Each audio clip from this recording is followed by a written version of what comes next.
Hi, ഇന്ന് നമ്മൾ പോണത് വാഗമണ്ണ് ഇല്ലിക്കക്കല്ല് ഒരു ചെറിയ റിസോർട്ട് ഉണ്ട്, നമ്മളെ സുഹൃത്തിൻ്റെ ആണ്. അവിടേക്കാണ് നമ്മൾ പോണേ, യാത്ര പോണേ. എന്തായാലും അവിടുത്തെ വിശേഷങ്ങൾ നിങ്ങൾക്ക് കാണിച്ചു തരാം. ഈ വീഡിയോ ഒന്ന് ഫുള്ളായിട്ട് കാണുക, ഈ പേജ് ഒന്ന് ഫോളോ ചെയ്യും. റിസോർട്ട് എന്ന് പറയാൻ പറ്റില്ല, ചെറിയ ഹോം സ്റ്റേ ആണ്. ഏകദേശം 2:30 അവിടെ എത്തുകയും അന്ന് അവിടെ താമസിച്ച് ഭക്ഷണമെല്ലാം ഉണ്ടാക്കി കഴിച്ച് ഞങ്ങൾ രാവിലെ മോർണിംഗ് സ്പീച്ചൊക്കെ കഴിഞ്ഞ് നേരെ ഇല്ലിക്കക്കല്ലിലേക്കാണ് പോയത്. ഇല്ലിക്കക്കല്ല് അടിപൊളി പ്ലേസാണ്, അല്ലെ, കാണാൻ നല്ല രസമുണ്ട്. അപ്പോൾ വീഡിയോ ഒന്ന് കണ്ടാലും ഓക്കെ. കോട്ടയം ജില്ലയിലെ ഏറ്റവും ഉയരമുള്ള കൊടുമുടിയാണ് ഇല്ലിക്കൽ മല അഥവാ ഇല്ലിക്കൽ കല്ല്. ഇതിൻ്റെ മെയിൻ വ്യൂ പോയിന്റിലേക്ക് പോകേണ്ടത് എങ്ങനെയാണെന്ന് വെച്ചാൽ ഒരു ജീപ്പിലാണ് നമ്മൾ പോകാനുള്ളത്. ഏകദേശം എത്ര കിലോമീറ്റർ ഉണ്ട്? 1 കിലോമീറ്റർ. 1 കിലോമീറ്റർ പോയിട്ട് നമുക്ക് ജീപ്പിലേ. അടിപൊളിയാണ്, കണ്ടോളി. മാങ്കാവ് ഗ്രാമത്തിൽ നിന്നും 3 കിലോമീറ്റർ മാത്രം ദൂരമാണ് മലമുകളിലേക്കുള്ളത്. ഹെയർപിൻ വളവുകളിലൂടെയുള്ള ആവേശകരമായ ഡ്രൈവിനും കയറ്റിറക്കത്തിനും ശേഷം ഇല്ലിക്കൽ കല്ലിലേക്ക് നയിക്കുന്നു.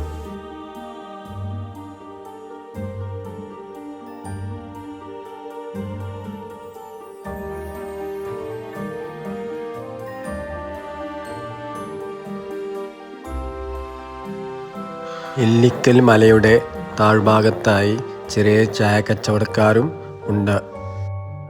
പശ്ചിമഘട്ടത്തിലെ ഏറ്റവും ഉയരം കൂടിയ കൊടുമുടികളിൽ ഒന്നായ ഇത് ഏകദേശം 4000 അടി ഉയരത്തിൽ കല്ല് 3 പാറക്കൂട്ടങ്ങൾ ചേർന്നുണ്ടായിരിക്കുന്നതാണ്. ഓരോ കുന്നുകൾക്കും അതിൻ്റേതായ പ്രത്യേക രൂപമുണ്ട്.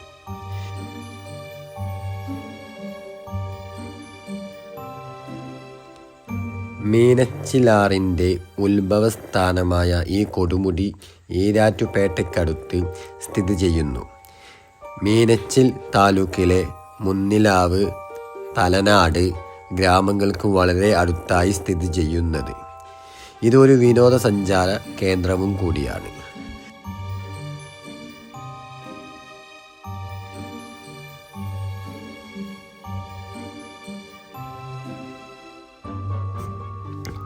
പഴുക്കാനം ഗ്രാമത്തിനടുത്തുവരെ സ്വകാര്യ വാഹനത്തിൽ സഞ്ചരിക്കുന്ന വിനോദസഞ്ചാരികൾക്ക് അവിടെ നിന്ന് ഇല്ലിക്കൽ കല്ലിലേക്ക് പോകാനുള്ള ജീപ്പുകൾ ലഭ്യമാണ്.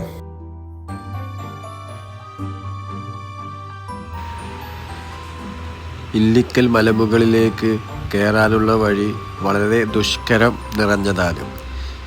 കൈവരികൾ സ്റ്റീലിൽ ചെയ്തു വച്ചിട്ടുണ്ട്. വളരെ ശ്രദ്ധയോടുകൂടി കയറിയില്ലെങ്കിൽ താഴെ വീഴാനും സാധ്യതയുണ്ട്.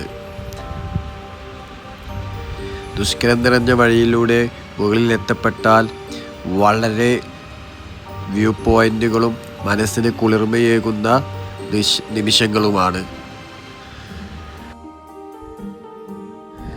ഉച്ചക്കോടിക്ക് ഏകദേശം 1 കിലോമീറ്റർ മുമ്പായി ജില്ലാ ടൂറിസം പ്രൊമോഷൻ കൗൺസിൽ സ്ഥാപിച്ച ചെക്ക് പോസ്റ്റ് കടന്നു പോകണം. ഈ സ്ഥലത്തിനപ്പുറത്തേക്ക് സ്വകാര്യ വാഹനങ്ങൾ കടന്നു പോകാൻ അനുവദിക്കുന്നതല്ല.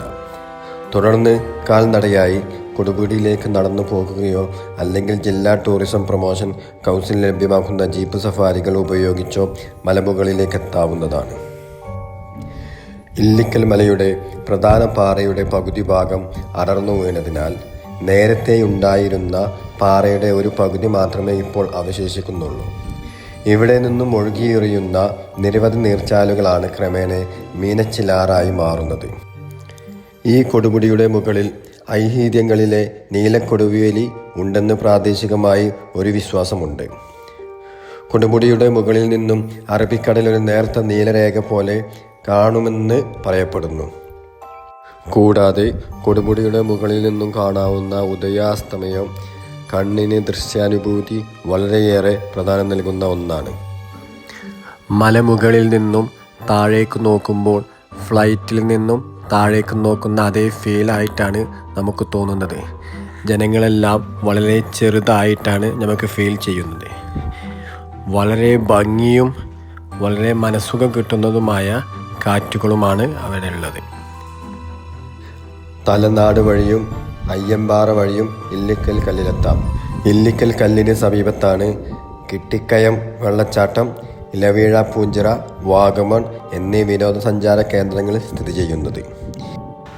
അങ്ങനെ മലമുകളിൽ നിന്നും താഴെ ഇറങ്ങുകയും ജീപ്പിൽ കയറി ഞങ്ങൾ തിരിച്ച് നാട്ടിലേക്ക് പോരുകയും ചെയ്തു.